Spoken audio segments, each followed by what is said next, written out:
Mes amis, nous commémorons, on sait bien que les dates ne sont pas historiquement justes, mais nous commémorons la venue. C'est-à-dire que Dieu le Père a envoyé son Fils dans une chair semblable à la nôtre. Et il nous est dit que il l'a envoyé dans une des familles les plus humbles, une des familles les plus simples. Et nous savons que même quand Jésus devait naître, ses parents, Marie et Joseph, dans l'hôtellerie de Bethléem, n'avaient trouvé aucune place. Personne ne les a accueillis. Lui, le roi des rois, le Seigneur des seigneurs, lui par qui sont toutes choses. La parole de Dieu nous dit que toutes choses ont été créées en lui et par lui. Et pour lui. Et ça, c'est merveilleux. Mais néanmoins, Dieu savait très bien, et il y avait tout un conseil de Dieu. Et nous savons que Dieu annonçait les choses à des gens qui étaient humbles. Il nous est dit que dans Luc, au chapitre 2, il y avait dans cette même contrée des bergers qui passaient dans les champs les veilles de la nuit pour garder leurs troupeaux. Et voici, un ange du Seigneur leur apparut, et la gloire du Seigneur resplendit autour d'eux. Ils furent saisis d'une grande frayeur. Mais l'ange leur dit, ne craignez pas, car je vous annonce une bonne nouvelle qui sera pour tout le peuple le sujet d'une grande joie. C'est qu'aujourd'hui, dans la ville de David, il vous est né un sauveur qui est le Christ, le Seigneur. Et voici à quel signe vous le reconnaîtrez. Vous trouverez un enfant emmailloté et couché dans une crèche. Et soudain, il se joignit à l'ange une multitude de l'armée céleste louant Dieu et disant « Gloire à Dieu dans les lieux très hauts et paix sur la terre parmi les hommes qui l'agréent. » Mes amis, nous voyons que Dieu envoie un ange et il touche des simples bergers dans les contrées. Il nous a dit qu'il veillait là dans les contrées, il veillait sur les troupeaux. Et cet ange annonce une grande joie. Dans la ville de David, Dieu avait promis qu'un sauveur viendrait dans la descendance de David, et c'est la ville de Bethléem. Et c'est pour ça que on sait très bien que Jésus était annoncé d'avance qu'il allait naître à Bethléem. Ésaïe parle de cela. Mes amis, il nous est dit ici que les anges ont proclamé quelque chose. Il se dit, donc au verset 13e, « Et soudain il se joignit à l'ange une multitude de l'armée céleste louant Dieu, disant, » je ne sais pas combien ils étaient, mais ça devait être quelque chose d'extraordinaire. Les bergers étaient étonnés de ce prodige. Et ces anges, tout ensemble, chantaient « Gloire à Dieu dans les lieux très hauts ». Et ils disaient quelque chose de particulier. « Et paix sur la terre parmi les hommes qui l'agréent. » Mes amis, la parole de Dieu nous dit que Jésus est le prince de paix. Et Dieu l'a envoyé pour communiquer la paix de Dieu à tous les hommes. Savez-vous cela? Le monde ne connaît pas la paix. Mais ceux qui connaissent Christ connaissent la paix de Dieu. Et c'est ça le véritable message de la nativité. C'est que Dieu est venu réconcilier les hommes avec lui-même en faisant la paix par Jésus-Christ. Mes amis, est-ce que nous sommes conscients de l'importance de ce message? Vous savez, on est devant une situation maintenant où toutes les choses ont été embrouillées, confuses. La Noël n'est plus la fête de la nativité, il y a un Père Noël. Un personnage imaginaire qui n'a jamais existé et qui vient donner des cadeaux. Mes amis, il n'y a pas de plus grand cadeau pour l'homme que d'avoir la paix avec Dieu et la paix dans son cœur. C'est pour ça que les anges assuraient qu'il y avait une paix sur la terre parmi les hommes que Dieu agrée. Pour les hommes, dans d'autres versions, on dit pour les hommes de bonne volonté. Les hommes qui ont le désir de connaître cette paix. Mes amis, c'est très important. Je voudrais prendre avec vous un passage dans le livre des Éphésiens.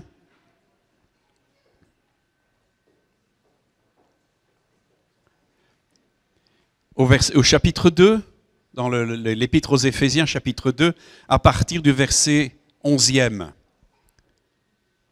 Paul dit, « C'est pourquoi vous, autrefois païens dans la chair, appelés incirconcis pour ceux qu'on appelle circoncis, et qui le sont en la chair par la main des hommes, souvenez-vous que vous étiez en ce temps-là sans Christ, privés du droit de cité en Israël, étrangers aux alliances de la promesse, sans espérance et sans Dieu dans le monde.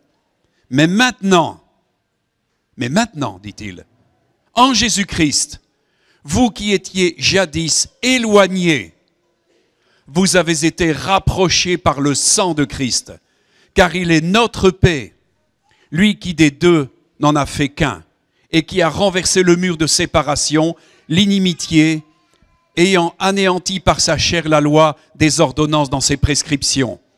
Il a voulu créer en lui-même, avec les deux, un seul homme nouveau, en établissant la paix, en les réconciliant avec Dieu l'un et l'autre, en un seul corps par la croix, en détruisant par elle l'inimitié.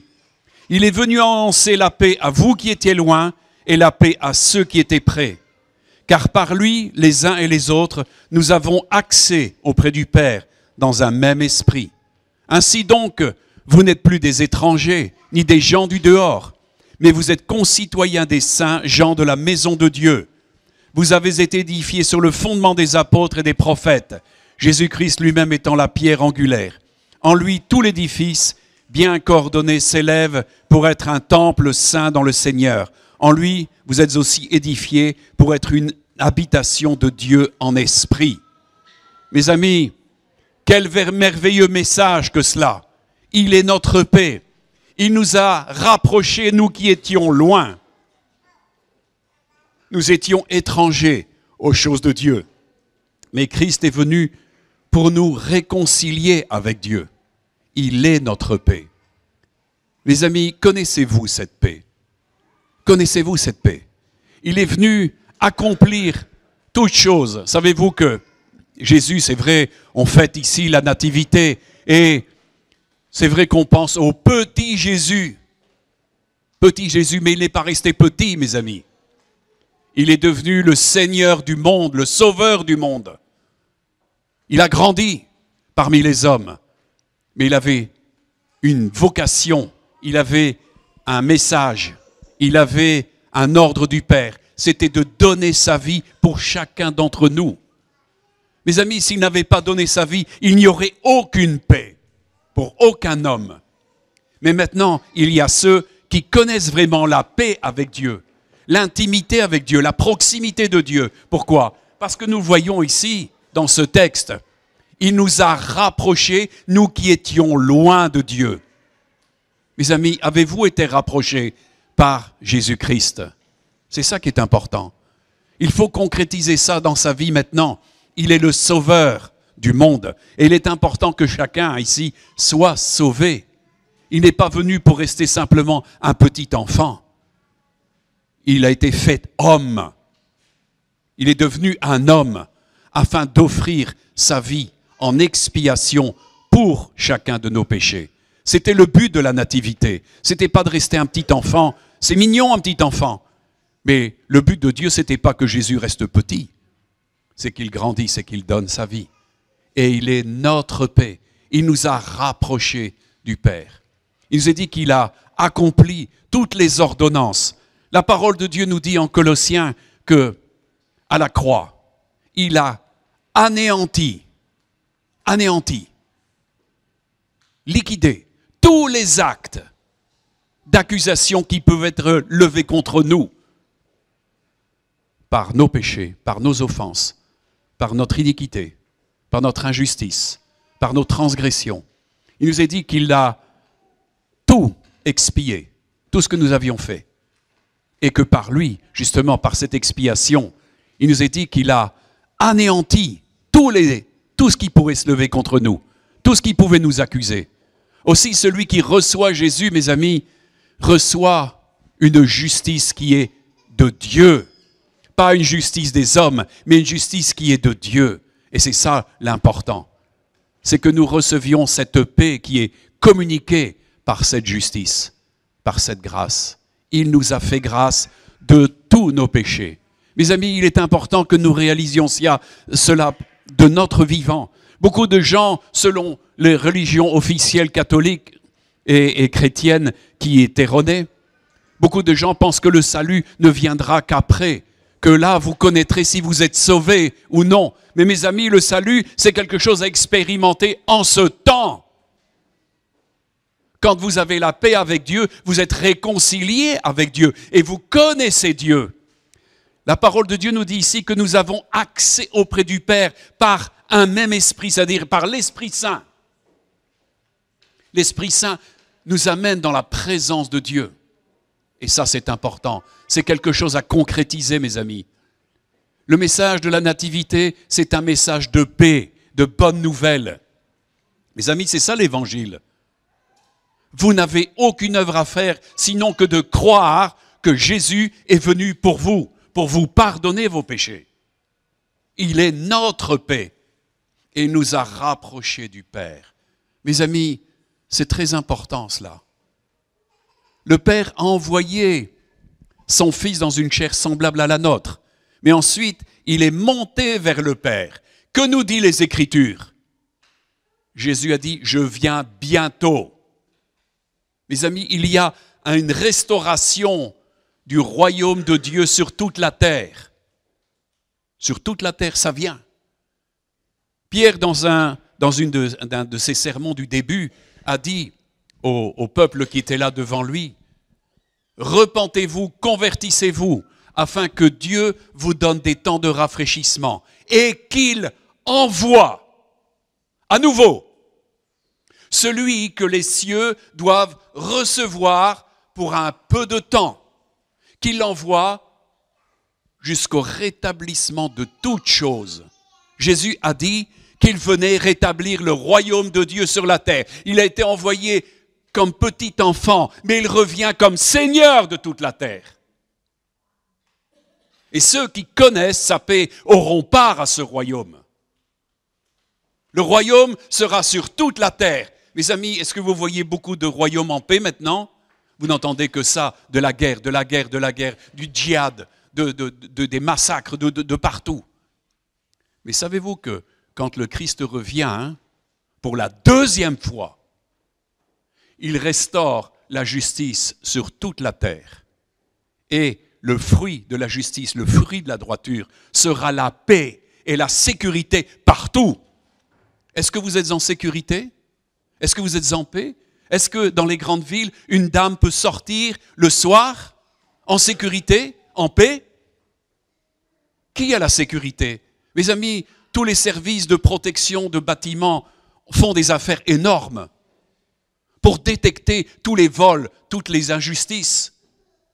Mes amis, la police, on doit multiplier les effectifs pour protéger afin que les gens puissent circuler dans les villes en paix. On met des gardes dans les transports en commun parce que vous risquez d'être agressés. Il n'y a pas de paix.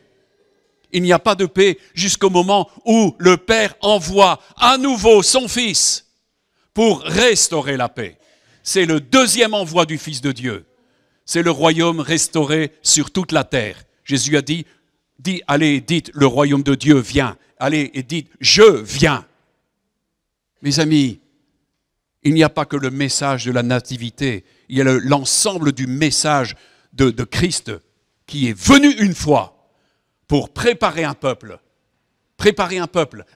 qui va déjà connaître la paix de Dieu dans son cœur, qui aura part à la finalité de la paix du royaume de Dieu rétabli sur la terre. Ça, c'est le message suivant de Dieu. Et ce message vient. Il vient. Jésus vient. Tous les signes que vous voyez, toute la violence, tous les cataclysmes que vous voyez, tout cela est annoncé par la parole de Dieu. C'est texto.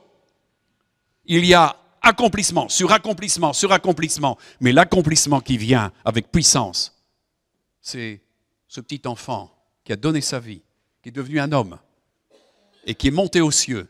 Le Père va à nouveau l'envoyer pour la paix du monde, pour la sécurité du monde.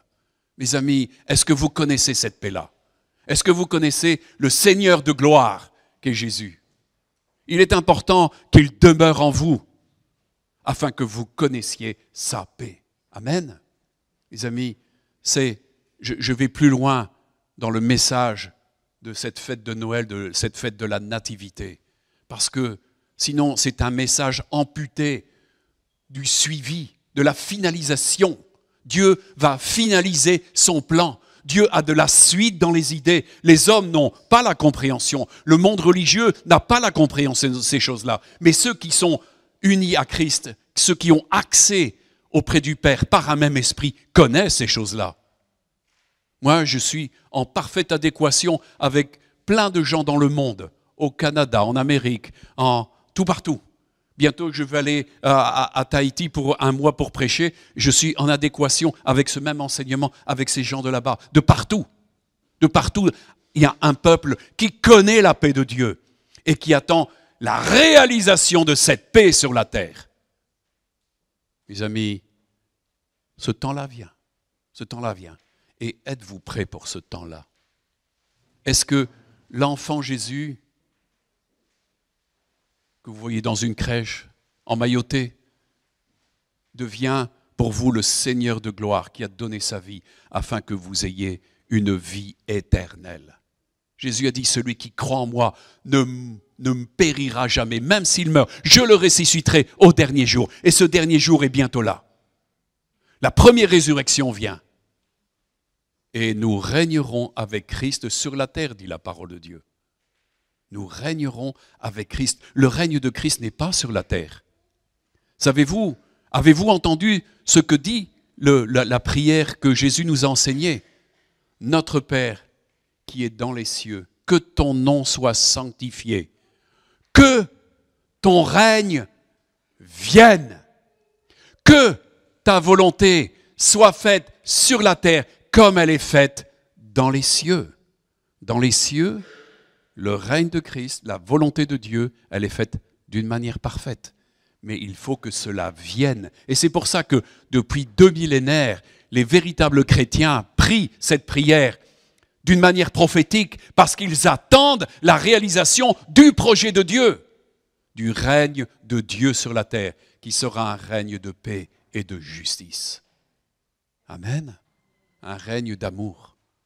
Mes amis, tous les prophètes ont parlé d'une manière énorme de la paix qui va régner. Il est dit que nous n'apprendrons plus la guerre. On ne fera plus la guerre. On ne fabriquera plus d'armement. Parce que l'armement, mes amis, c'est les 3/4 du budget financier de la terre qui passe pour l'armement. De tous ces armements, on va faire des outils pour les gens, cultiver tout ce qui s'ensuit. C'est le programme de Dieu, c'est écrit en noir sur blanc. C'est le projet de Dieu. Pourquoi? Parce qu'il y aura cette paix. Le Seigneur est le prince de paix qui vient. Mais il est important qu'il soit dans votre cœur. Et il faut le recevoir pour ça. Jésus a dit un jour à un publicain, à Zachée, « Zachée, il faut que je demeure aujourd'hui dans ta maison. » C'était un homme pécheur, c'était un homme roublard, c'était un homme qui n'avait d'amour que de l'argent. Mais quand Dieu, dans la personne de Jésus, lui adressait cette requête, « Je veux demeurer chez toi aujourd'hui », il s'est rendu compte, il a été frappé par tous les sentiments d'injustice qui le troublaient, qui lui faisaient problème. Et il nous est dit qu'il a dégringolé de son arbre parce qu'il était monté dans un arbre pour observer Jésus. Jésus s'était planté en dessous de l'arbre et dit « Zachée », il avait adressé sa parole, « Zachée, il faut que je demeure chez toi aujourd'hui ». Et Zachée était troublé de voir que Jésus le connaissait. Mais il vous connaît aussi. Et Zachée, automatiquement, s'est mis en ordre. Il a dit « Seigneur, je donne, si j'ai fait du tort à quelqu'un, je lui rends le quadruple. Et je donne la moitié de mes biens à tous ceux qui n'ont rien. » Il s'est mis en règle par rapport. Pourquoi? Parce qu'il savait que permettre à Jésus de rentrer dans sa vie, c'était se mettre aussi en ordre avec Dieu. C'était se mettre en ordre avec son semblable, avec son prochain. C'était un roublard, c'était un voleur, c'était un publicain. Mais il s'est mis en ordre tout de suite. Mes amis, il est important que chacun d'entre nous, nous mettions en ordre avec le Seigneur. de façon à ce qu'il puisse demeurer dans notre vie. Christ est venu demeurer dans ma vie en 1975. Et croyez-moi, depuis lors, je veux rester avec lui. Ce n'est pas de la religion, c'est une question de proximité, d'intimité, d'accès à Dieu. Comme nous l'avons lu dans ce texte, nous avons accès au Père par un même esprit en Christ. Nous avons accès. Tant que nous n'avons pas accès, mes amis, la porte est fermée, mais nous avons accès. Jésus a dit, je suis la porte, je suis le chemin, et il n'y a qu'un seul chemin qui mène au Père, c'est moi. Unique, c'est unique. Il n'y en a pas 36, mais il est notre paix. Vous voulez connaître la paix de Dieu? Acceptez Jésus dans votre vie. Acceptez celui qui est venu comme un petit bébé, mais pour devenir un homme qui va donner sa vie en expiation pour vos péchés. Et remerciez-le. Rendez-lui gloire. Remerciez-le que, en réalité, vous n'avez plus rien à offrir en offrande pour vos péchés. Lui, il l'a fait au travers de son corps. Mes amis, c'est très important. Je vous appelle au travers de ce message à entrer dans la paix de Dieu. Il est notre paix. Il est ma paix depuis 1975. J'ai communion avec le Seigneur. J'ai intimité. Je peux marcher avec lui. Je peux me confier en lui et je reçois ses ressources. Je peux recevoir sa grâce. Je peux recevoir tous ses bienfaits depuis lors. Avant, j'étais un étranger, comme nous l'avons lu. Depuis lors, je ne suis plus un étranger. Et beaucoup parmi nous ici ne sont plus étrangers. Ils ont fait la paix avec Dieu, car Christ est ma paix. Il vient et il me procure de la paix. Mes amis, combien de cœurs sont en difficulté parce qu'il n'y a pas de paix? Combien de cœurs sont dans la bagarre et sont dans des gros problèmes? Nos pays sont en train d'ingurgiter des antidépresseurs et des neuroleptiques à la tonne. Nous sommes un des pays qui le consomment le plus. Pourquoi? Parce qu'il n'y a pas de paix. Il n'y a pas de paix dans le cœur. Il n'y a pas d'assurance. Mais quand Christ vient demeurer dans votre vie, dans votre cœur, vous avez de l'assurance. Vous avez de la connaissance.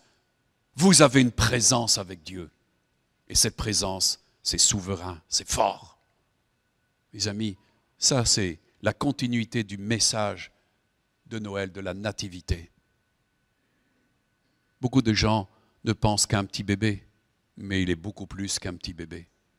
C'est charmant un petit bébé, c'est vrai, c'est mignon. Mais Jésus est venu, pas pour rester un petit bébé, mais pour être ce grand Seigneur. Le Fils de Dieu fait homme. Il existait avant la création du monde, il était avec le Père. Et il a tout créé avec le Père. Il est l'alpha, l'oméga, le commencement et la fin. Et c'est lui qui a votre destinée dans le futur. C'est lui seul qui pourra vous donner un suivi ensuite. Mes amis, les choses ne s'arrêtent pas à la tombe. Non, ça c'est, Jésus a dit, celui qui croit en moi, je le ressusciterai au dernier jour. Il y a une continuité. Il y a une espérance. Il y a une vie éternelle. Dieu n'avait pas créé l'homme pour qu'il meure. Ça c'est la conséquence du péché. Mais Jésus est venu pour régler le problème du péché, le problème de la mort. Il a détruit la puissance de la mort. C'est pour ça que quiconque croit en lui a la vie éternelle et la paix avec Dieu. Amen. Recevez Jésus dans vos cœurs. Recevez le Seigneur de gloire. Recevez-le. Recevez-le. C'est tellement important, mes amis. Moi, je vous propose, pour clôturer, que nous nous levions tous et que nous lui rendions grâce. Et si vous ne l'avez jamais fait, demandez à Jésus de venir et de demeurer dans vos cœurs. Comme Jésus l'a fait à Zachée. Zachée, il faut que aujourd'hui, je demeure en toi, en ta maison, en ton cœur. Baissons la tête et prions ensemble. Père, nous te remercions. Nous te remercions pour la grâce extraordinaire que tu nous as faite d'envoyer ton Fils dans une chair semblable à la nôtre, afin d'accomplir tout ce que ta justice réclamait. Et cette justice réclamait contre nous la mort, la séparation d'avec toi. Mais tu as donné un mandat à Jésus, afin de donner sa vie, afin que quiconque croirait en lui ne périsse pas, ne meure pas, mais qu'il ait la vie éternelle et le pardon de ses péchés. Et d'être restauré, Père, dans ta présence.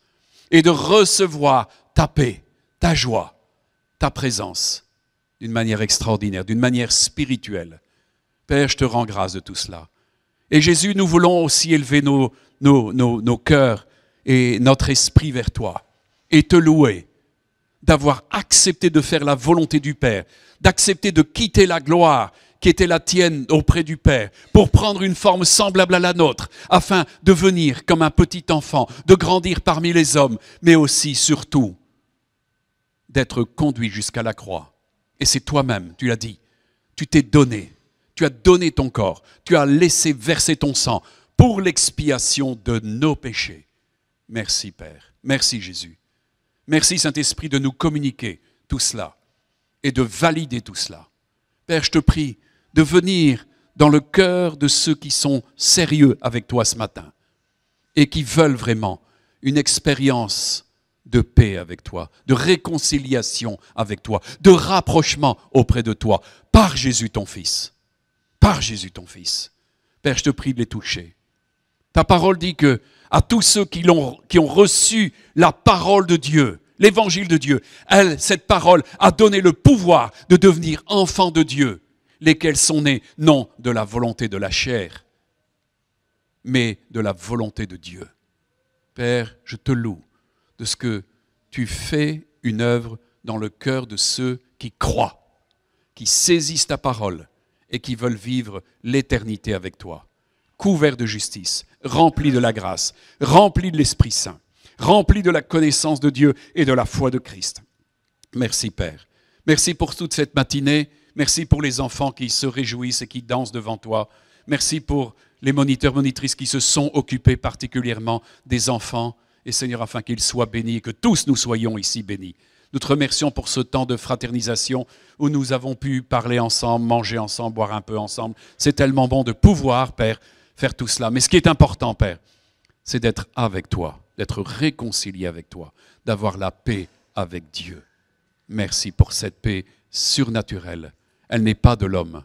Tu as dit, je vous donne ma paix, je vous laisse ma paix. C'est une paix que le monde ne peut pas acheter. Il ne peut pas le recevoir parce que c'est en Christ qu'on la reçoit. Merci pour cette paix. Merci pour ce repos. Merci pour ta joie, Père. Amen. Voilà, si vous désirez, il y a encore un peu de café. Hein? Alors, vous avez encore le temps de boire encore ensemble. Hein? Il n'est pas encore très tard, midi moins quart. Voilà. Encore merci de votre présence.